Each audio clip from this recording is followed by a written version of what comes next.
Good evening everyone.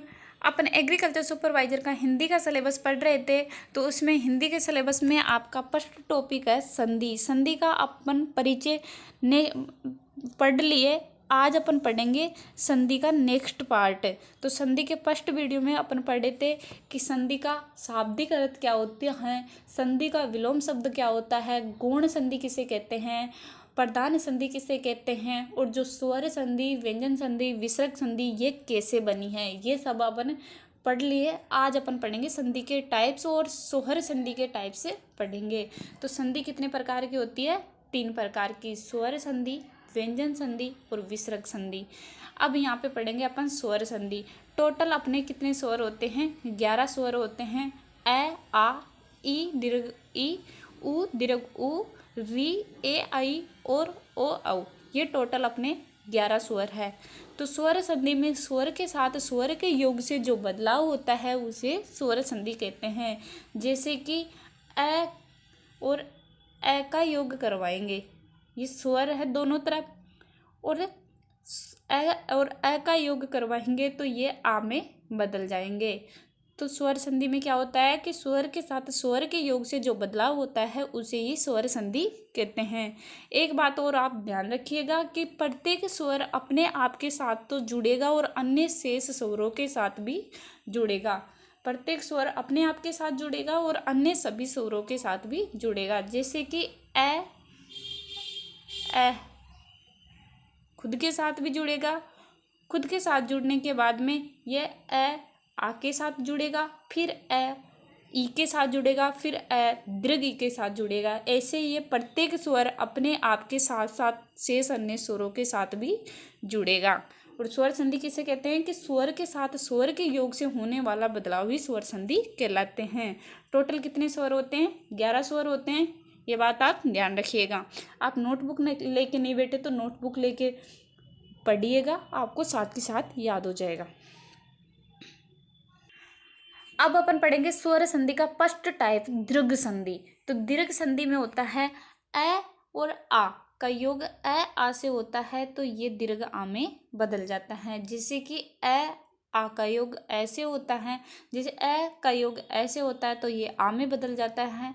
ए का योग आ से होता है तो ये आ में बदल जाता है, और आ का योग ऐसे होता है तो ये आ में बदल जाता है, और आ का योग आ से होता है तो ये आ में बदल जाता है। नेक्स्ट पढ़ेंगे कि ई और दीर्घ ई का योग ई और दीर्घ ई से होता है तो ये दीर्घ ई में बदल जाता है, और उ और दीर्घ उ का योग उ और दीर्घ उ से होता है तो ये दीर्घ उ में बदल जाता है। ये बात आप ध्यान रखिएगा। दीर्घ संधि में आ, ई और उ आता है। अब इसकी दीर्घ संधि की परिभाषा अपन देखते हैं। यदि ए आ, ई दीर्घ ई, उ दीर्घ उ अपने समान स्वर के साथ योग करते हैं तो ये सदैव दीर्घ स्वर में बदल जाते हैं। जैसे कि अपने समान स्वर है ए के साथ, ये दोनों समान स्वर है, इन दोनों के ए और ए का योग होता है तो ये अपना दीर्घ स्वर में बदल जाता है, तो ये आ में बदल जाएगा। जैसे कि यहाँ पे हैं आ और आ, ये अपने समान स्वर के साथ योग करेंगे तो ये अपने दीर्घ स्वर में बदल जाएंगे आ। नेक्स्ट है ई व ई, ये दोनों योग करेंगे तो ये दीर्घ स्वर में बदल जाएंगे, दीर्घ ई में बदल जाएंगे। उ और उ है, ये दोनों योग करेंगे तो दीर्घ उ में बदल जाएंगे, और दीर्घ उ और दीर्घ उ आपस में योग करेंगे तो दीर्घ उ में बदल जाएंगे। संधि की परिभाषा आपको, दीर्घ संधि की परिभाषा समझ में आ चुकी होगी कि यदि ए आ, ई दीर्घ ई, उ व दीर्घ उ अपने समान स्वर के साथ योग करते हैं और अन्य और सदैव दीर्घ स्वर में बदल जाते हैं।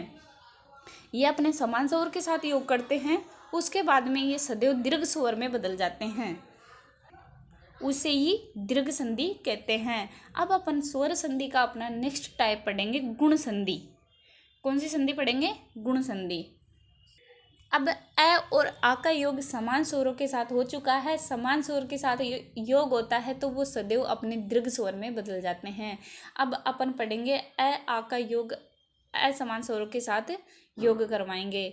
तो जैसे कि ए आ का योग ई और आई से होता है तो ये ए में बदल जाता है, और ए आ का योग ऊ दीर्घ ऊ से होता है तो ये ओ में बदल जाते हैं। और ए और आ का योग री से होता है, जिससे कि ए और आ का योग री से होता है तो ये अर में बदल जाते हैं। और ए और आ का योग ऊ व दीर्घ ऊ से होता है तो ये ओ में बदल जाते हैं। जैसे कि यहाँ पे हैं ए और आ का योग ई व दीर्घ ई से होता है तो ये ए में बदल जाते हैं।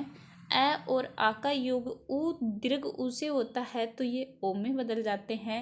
ए और आ का योग री से होता है तो ये अर में बदल जाते हैं।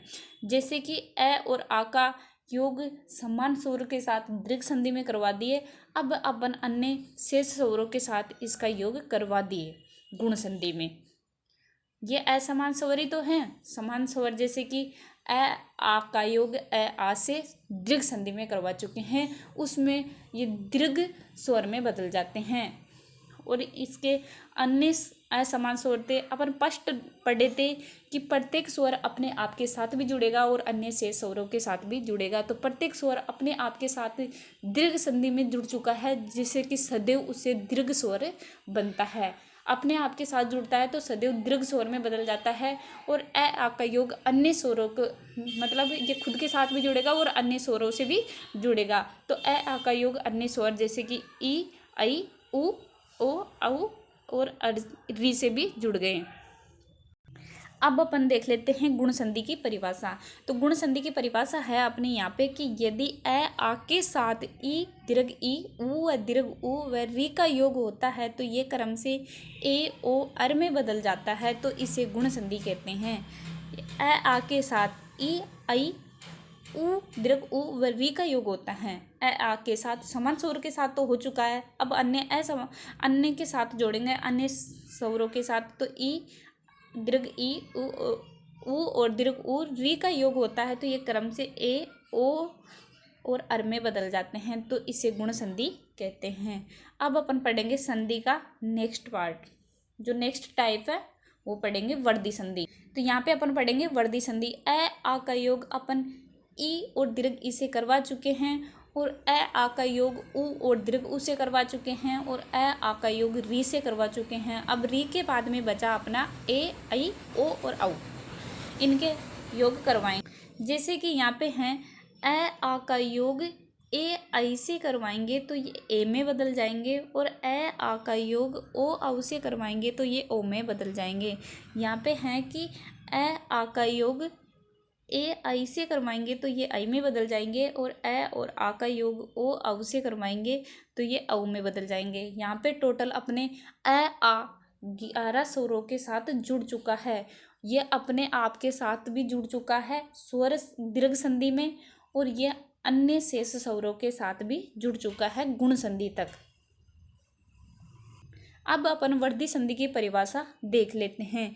यदि ए आ का योग ए आई और ओ औ से होता है तो ये क्रम से ए और औ में बदल जाता है, इसे ही वर्दी संधि कहते हैं।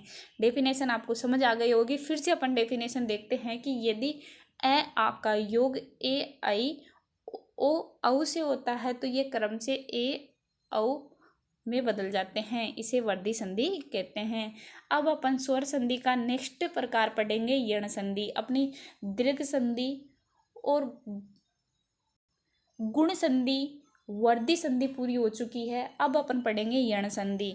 तो यण संधि में अपन ए आ का योग खुद के साथ भी करवा चुके हैं और अन्य स्वरों के साथ भी ए आ का योग करवा दिए। गुण संधि तक अपने ए आ का योग हुआ था। दीर्घ संधि में ए आ का योग समान स्वर के साथ हुआ था, और गुण संधि में और वर्दी संधि में अन्य शेष सभी स्वरों के साथ ए आ का योग करवा दिए। अब अपन पढ़ेंगे यण संधि। तो यण संधि में ई और दीर्घ ई का योग अन्य असमान स्वरों से करवाएंगे। तो ई और दीर्घ ई के बाद में जो इनको ई और दीर्घ ई को छोड़ने के बाद में जो स्वर बचते हैं वो 9 बचते हैं। टोटल अपने 11 स्वर होते हैं। 11 स्वर में से ई और दीर्घ ई के अलावा 9 स्वर बचते हैं, क्योंकि ई और दीर्घ ई का योग अपने दीर्घ संधि में करवा चुके हैं। जैसे कि ई और दीर्घ ई का योग अपन समान स्वर से करवाएंगे तो ये अपने सदैव दीर्घ स्वर में बदल जाते हैं। जैसे कि यहाँ पे हैं कि ई और दीर्घ ई के बाद में कोई भी अन्य असमान स्वर आए तो ये में बदल जाते हैं। जैसे कि हैं, चाहे ई के बाद में असमान स्वर आए, चाहे दीर्घ ई के बाद में असमान स्वर आए, ये दोनों में जो भी होगा वह अपने ही स्थान पर ये में बदल जाएंगे। चाहे ई के बाद में कोई भी अन्य समान स्वर आए, जैसे कि ई के बाद में आ जाए, आ जाए, या दीर्घ ऊ आ जाए, कोई भी स्वर आ जाए तो ये में बदल जाएंगे। जैसे कि दीर्घ ई के बाद में कोई भी असमान स्वर आ जाए, आ जाए, आ जाए, या दीर्घ ऊ या री, कोई भी असमान स्वर आ जाए तो ये अपने ही स्थान पर ये में बदल जाएंगे। अब अपन इसका उदाहरण देख लेते हैं। उदाहरण से आपको अच्छे से समझ में आ जाएंगे। जैसे कि यहाँ पे हैं, ई और दीर्घ ई का योग अन्य असमान स्वर से करवाएंगे तो यह ई और दीर्घ ई है, ये अपने ही स्थान पर ये में बदल जाएंगे और अन्य जो भी असमान स्वर होगा उसकी मात्रा इस पे लगा दी जाएगी। जैसे कि यहाँ पे उदाहरण है, ई व दीर्घ ई का योग ऐसे करवाएंगे तो ई और दीर्घ ई अपने ही स्थान पर ये में बदल जाएगी और ए की इस पे मात्रा लगा दी जाएगी। तो ये अलंत वाला था, इसके ए की मात्रा लगा दी जाएगी तो ये बिना अलंत वाला ये हो जाएगा। नेक्स्ट उदाहरण है कि ई और दीर्घ ई का योग आ से करवाएंगे तो ई और दीर्घ ई अपने ही स्थान पर ये में बदल जाएगी और जो भी अन्य असमान स्वर होगा ये आ की इसके ऊपर मात्रा लगा दी जाएगी तो ये या हो जाएगा। नेक्स्ट उदाहरण है, जैसे कि यहाँ पे हैं, ई और दीर्घ ई का योग ऊ से करवाएंगे तो ई और दीर्घ ई अपने ही स्थान पर ये में बदल जाएगी और ऊ की इस पे मात्रा लगा दी जाएगी तो ये यू हो जाएगा। नेक्स्ट उदाहरण है कि ई और दीर्घ ई का योग ऊ से करवाएंगे तो ई और दीर्घ ई अपने ही स्थान पर ये में बदल जाएगी और जो भी असमान स्वर है, जैसे कि ऊ दीर्घ ऊ है तो इसके ऊपर दीर्घ यू की मात्रा लगा दी जाएगी। तो अपन ई और दीर्घ ई के बाद में कोई भी अन्य असमान स्वर आए तो उसका योग करना आप सीख गए होंगे कि क्या आता है। उसका योग करने के बाद किस में बदलता है, किस में बदलता है, ये में बदलता है और कोई भी अन्य असमान स्वर आए उसकी इस पे मात्रा लगा दी जाती है। अब अपन नेक्स्ट पढ़ेंगे, ऊ और दीर्घ ऊ है उसका योग अन्य असमान स्वरों के साथ करवाएंगे। देखो यहाँ पे अपन ए और आ का योग खुद के साथ भी करवा लिए और अन्य असमान स्वरों के साथ भी करवा लिए। उसके बाद में अपन ए आ के बाद में ई और दीर्घ ई का योग खुद के साथ भी करवा लिए, खुद के साथ अपन दीर्घ संधि में करवा लिए और अन्य असमान स्वरों के साथ भी करवा लिए अपन गुण संधि और वर्धी संधि में। अब नेक्स्ट अपन है, ऊ और दीर्घ ऊ का योग अन्य असमान स्वरों से करवाएंगे। तो इसमें जैसे कि यहाँ पे हैं कि ऊ और दीर्घ ऊ का योग ऐसे करवाएंगे, मतलब कोई भी असमान स्वर आए, जैसे कि ऊ और दीर्घ ऊ का योग ऐसे करवाएंगे तो ऊ और दीर्घ ऊ है ये अपने ही स्थान पर व में बदल जाएंगे और इसके बाद में कोई भी अन्य असमान स्वर आए उसकी इस पे मात्रा लगा दी जाएगी तो ये व में बदल जाएंगे। नेक्स्ट अपना है कि ऊ और दीर्घ ऊ का योग आ से करवा दिया जाता है तो ये ऊ और दीर्घ ऊ है ये अपने ही स्थान पर व में बदल जाएंगे और ये अन्य असमान स्वर है इसकी इस पे मात्रा लगा दी जाएगी। नेक्स्ट अपना उदाहरण है कि ऊ और दीर्घ ऊ का योग ई से करवाते हैं तो ऊ और दीर्घ ऊ अपने ही स्थान पर व में बदल जाएंगे और जो भी अन्य असमान स्वर है उसकी इस पे मात्रा लगा दी जाएगी। नेक्स्ट अपने हैं कि ऊ और दीर्घ ऊ का योग दीर्घ ई से करवाएंगे तो ऊ और दीर्घ ऊ अपने स्थान पर व में बदल जाएंगे और ये अन्य असमान स्वर है इसकी इस पे मात्रा लगा दी जाएगी। अब अपन नेक्स्ट पढ़ेंगे कि री के बाद में अन्य असमान स्वर आए तो वो किस में बदलता है। अपन आ भी पढ़ लिए है और ई और दीर्घ ई भी पढ़ लिए, ऊ और दीर्घ ऊ भी पढ़ लिए। अब अपन पढ़ेंगे री के बाद में अन्य असमान स्वर आए तो वो किस में बदलते हैं। जैसे कि यहाँ पे हैं, री का योग ऐसे करवाए, मतलब अन्य असमान स्वर से करवाए उसकी मात्रा लगा दी जाती है। तो ये री र में बदल जाता है और कोई भी अन्य असमान स्वर से इसका योग करवाते हैं तो उसकी इस पे मात्रा लगा दी जाती है। यहाँ पे री का योग आ से करवाते हैं तो री र में बदल जाता है और ये अन्य असमान स्वर है, इसकी इस पे मात्रा लगा दी जाती है। अब अपन पढ़ते हैं कि अपनी यण संधि की परिभाषा क्या होगी।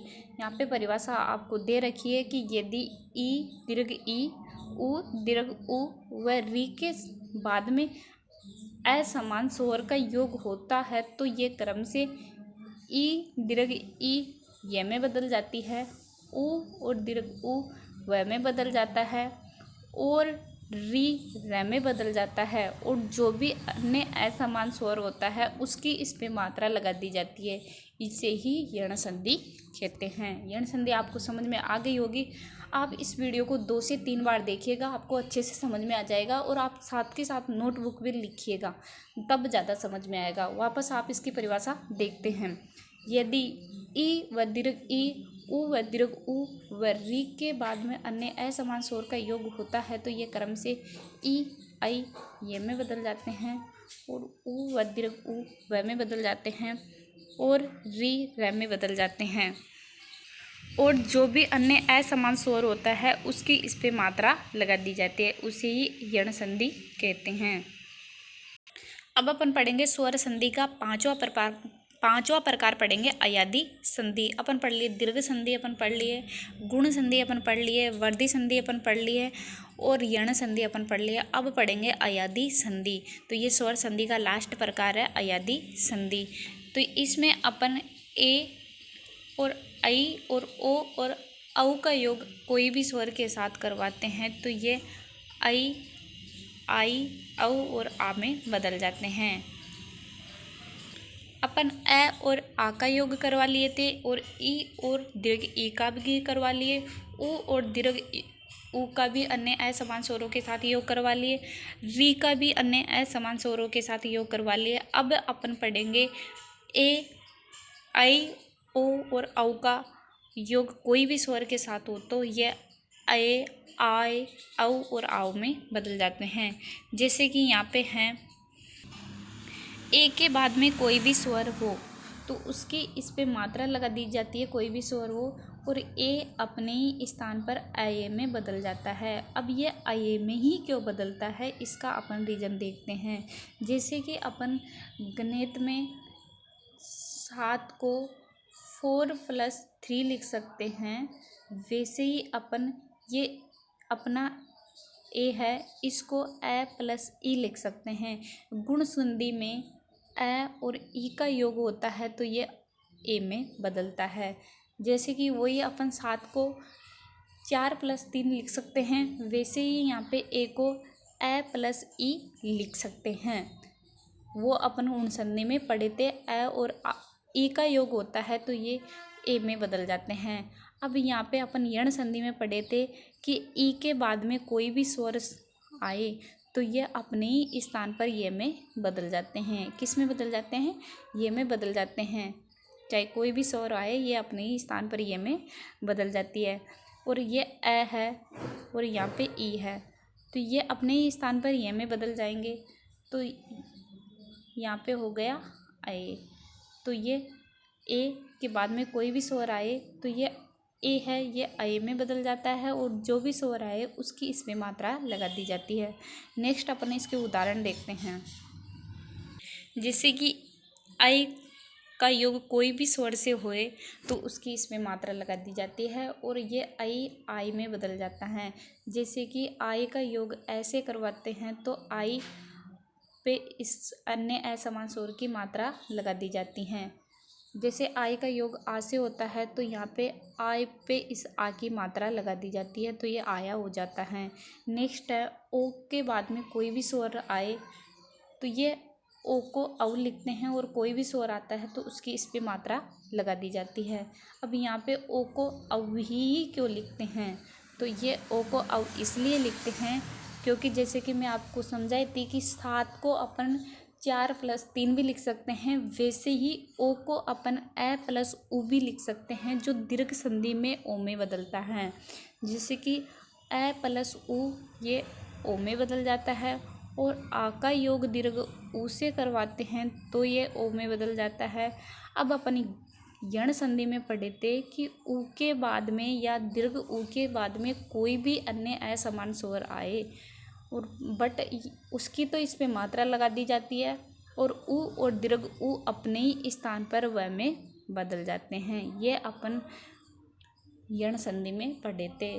तो इस ओ को अपन ए प्लस ऊ लिख सकते हैं और ऊ अपने ही स्थान पर व में बदल जाता है। जैसे कि यहाँ पे ओ की जगह क्या लिख दिया जाता है, औ लिख दिया जाता है। तो औ का योग ऐसे करवाए तो ये औ हो जाता है। और इसके ऑप्शन आप देखते हैं उदाहरण, जैसे कि यहाँ पे हैं ओ का योग कोई भी स्वर से करवाते हैं तो ओ आओ में बदल जाता है और इसके ऊपर कोई भी स्वर आए उसकी मात्रा लगा दी जाती है।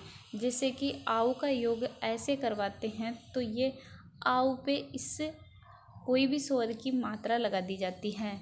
नेक्स्ट यहाँ पे हैं आओ का योग ई से करवाते हैं तो ये आओ पे इसकी मात्रा लगा दी जाती है। जो भी स्वर आते हैं उसकी मात्रा लगा दी जाती है।